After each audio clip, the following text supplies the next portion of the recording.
Hi there, it's pretty frosty out. It's almost sunset. I'm in a ski town called Davos, but I didn't come here to sled. I came here to slay. Along with my fellow citizen journalists, we are here hunting, not for VIPs, but for VVIPs, the masters of the universe, if they do say so themselves, the condescending fancy pants, the oligarchs, who rule over us without having to go through the bother of winning our support in elections. That's the thing about Davos and the World Economic Forum. There are some extremely powerful people here. I will say there are some important people here.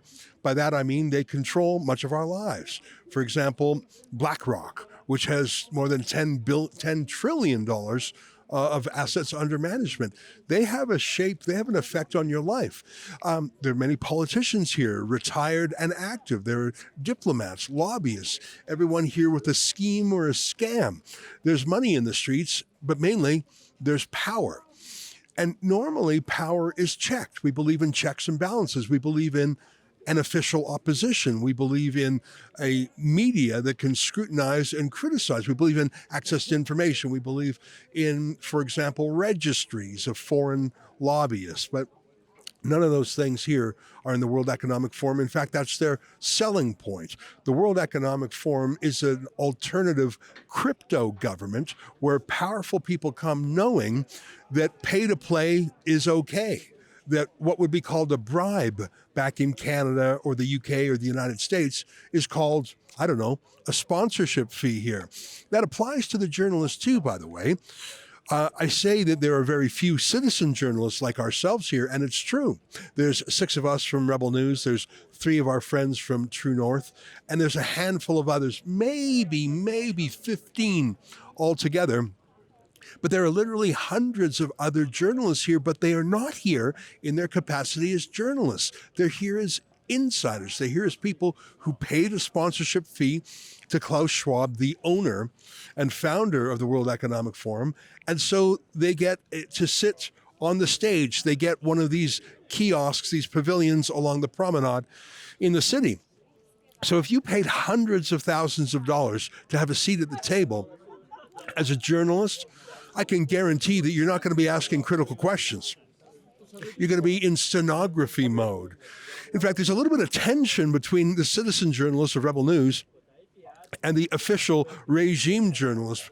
A few reasons for that. We ask prickly questions of their guests that they would never. And I think there's a tiny bit of jealousy that we're allowed to be free and they're not. Plus, it's fun to be in the streets. But it's something I've said about Canada, too. People said, why was David Menzies scrumming Chrystia Freeland, the Deputy Prime Minister, on the street? Why did he have to do that? Well, the answer is because Chrystia Freeland and the Liberal government has banned us from attending press conferences. I believe that's illegal, by the way. Same thing here. I wrote to the World Economic Forum months ago. I said, look, we're coming and we're going to do our stories. And, obviously we're critics. But why don't you at least talk to us, allow us to come into some of the meetings, give us more information, be part of our stories? It couldn't hurt. Well, they had nothing. They had none of it. And we are on the streets. But I put it to you, we've done some better journalism on the streets than the shills and the stenographers who paid hundreds of thousands of dollars to be here. It's very interesting. And for the rest of the show, I want to give you a few snippets of what the last couple of days has been like. You never know who you're going to meet. And by the way, not everyone who you meet is hostile. Not everyone who you meet is part of the inner sanctum. We met a gentleman earlier who we saw last year who was fighting against child labor. And he points out that Canadian companies use child labor. I like a guy like that. But like us, he's a rebel. He's on the outside. Here's just a minute of our friend Fernando. Hi, how are you? See you again. Thank you. Yeah, nice to see you. I remember we had a great chat last year. Did you see the videos we made? You made a lot of noise. Very good. But 53 years after the WEF was founded, they have 75 million children working in their supply chains. This is absolutely unacceptable. And we have high officials from the government of Canada, like the Deputy Prime Minister, Chrystia Freeland, who's a member of the board of the World Economic Forum. And this is something important. This is Fernando Morel de la Cruz, who we met exactly a year ago when we were doing the same walk, and you introduced yourself to us, and you had riveting and terrifying and heartbreaking stories about child trafficking. And I thought, this is the right place to be because a lot of the people here are complicit. Well, they are profiting from the exploitation of 75 million children in their supply chains. And I'm actually being conservative in the figure. The problem is that many of these companies have business models that have actually increased misery, hunger, malnutrition, and child labor. And some of these companies are even Canadian. And of course, we have the Ontario Teachers Pension Plan, which is a shareholder in Barry Callebaut, the largest cocoa processing company, and they are profiting also from child labor by investing in such a company. And I'm sure the Ontario teachers are honest people, but the Ontario Teachers Pension Plan should not be doing these kind of investments. So it was nice to see him here, but like I say, most people here are here to suck up to power, not speak truth to power.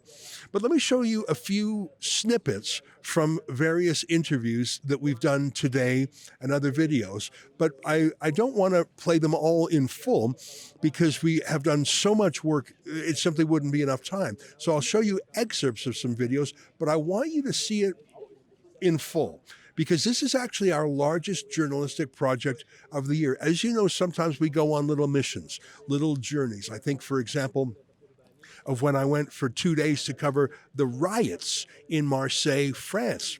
Okay, that was interesting. It was a couple of days, and actually we were able to do it quite economically. But this visit to Davos, we're here for a full week, and there's half a dozen of us, and we had to spend a lot of money because the World Economic Forum buys up every hotel room and Airbnb within a large radius of Davos. We're not staying in Davos. We got to get on a train and go to the next town over. Or a car. We rented a car because we wanted to go to the private jet airport to watch the fancy pants come in. So being here is difficult, and I think it's difficult on purpose. I mean, being high here in the mountains. Klaus Schwab, the founder of the World Economic Forum, he comes across as a Bond supervillain. He's got the German accent, which just perfects the Bond supervillain look. But it is a historical fact that his father actually was a Nazi industrialist. His father moved to Germany right before the war to run a factory for Hitler. I don't know, maybe that's why Chrystia Freeland is on the board of the World Economic Forum. She has that in common with Klaus Schwab, her own grandfather, of course, being a Nazi as well. So it's difficult to get here, which I think lets the folks who are here let their hair down. The oligarchs, the billionaires, the masters of the universe, they feel like they're amongst friends. They feel like they're far away from Washington, D.C. or Ottawa or London where there's snooping media. The only media allowed in are on the payroll, essentially. So when you approach them on the street, maybe they're more chatty than they normally were, or certainly they just don't have a large entourage of bodyguards. So let me show you a few things. I want to start with a clip from my visit to the local private jet airport where I chatted with one worker there who says 150 flights per day. Private jets coming in, so many that they don't have room to park them. So the jets come in, disgorge their VVIPs, and then the jets take off and go fly elsewhere to wait. And then the jets come back to pick up their VVIPs and fly out. That sounds astonishing, but it makes sense because there's not room for 150 jets. Here's a little bit of what we saw at the airport. There's planes coming and going literally every 10 minutes. I just heard the sound of a jet behind me. It's fascinating. One of the things about planes that I didn't know is that you can look up their number on the tail, search out the details, for example, what kind of aircraft it is, and who owns it. And there's even an app where you can track jets as they come and go. This is a fairly small airstrip. It's a private airstrip. I think it's used for commercial business. There's some industry in the area, and for people flying in to go skiing in the Alps.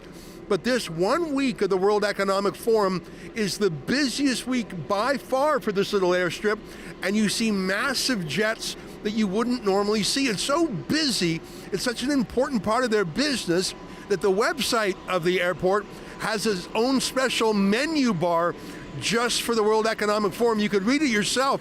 They make hundreds of thousands of dollars from the fees of these planes landing and getting fueled and staying in hangars. But Like I say, this is a fairly small airfield. There's not enough room. So the jets sometimes fly elsewhere to park elsewhere. We followed one plane that took off from London, landed here. It was an enormous plane, a Bombardier 6500. I Googled it. Those things retail for about $50 million US, and they cost tens of thousands of dollars per hour to fly with that high carbon jet fuel. We watched that aircraft land, and I was ready for a huge entourage to get off the plane. There were only 3 people on the plane. Sorry, it's a little noisy. Another aircraft is pulling up right now. I love the fact that the name of this private jet airport is the People's Airport. It reminds me of what we saw in Davos the other day about the Equality Lounge. There's something wonderful about JP Morgan and McKinsey and the world's billionaires having an equality lounge, and there's something very Orwellian about this People's Airport. Another private jet landing there, another one getting ready to take off there. These are the people telling you to reduce your carbon. I thought that was very interesting, and it certainly puts a lie to the climate agenda of the World Economic Forum. But you got to remember, they do believe in reducing emissions. They actually do. They just believe in reducing your emissions, not theirs. They believe that you will eat the bugs, not them. I spent some time in Davos and the neighboring town of Kloosters. I haven't found any place that's serving bugs. They want you to eat bugs, but they'll have the finest meals available.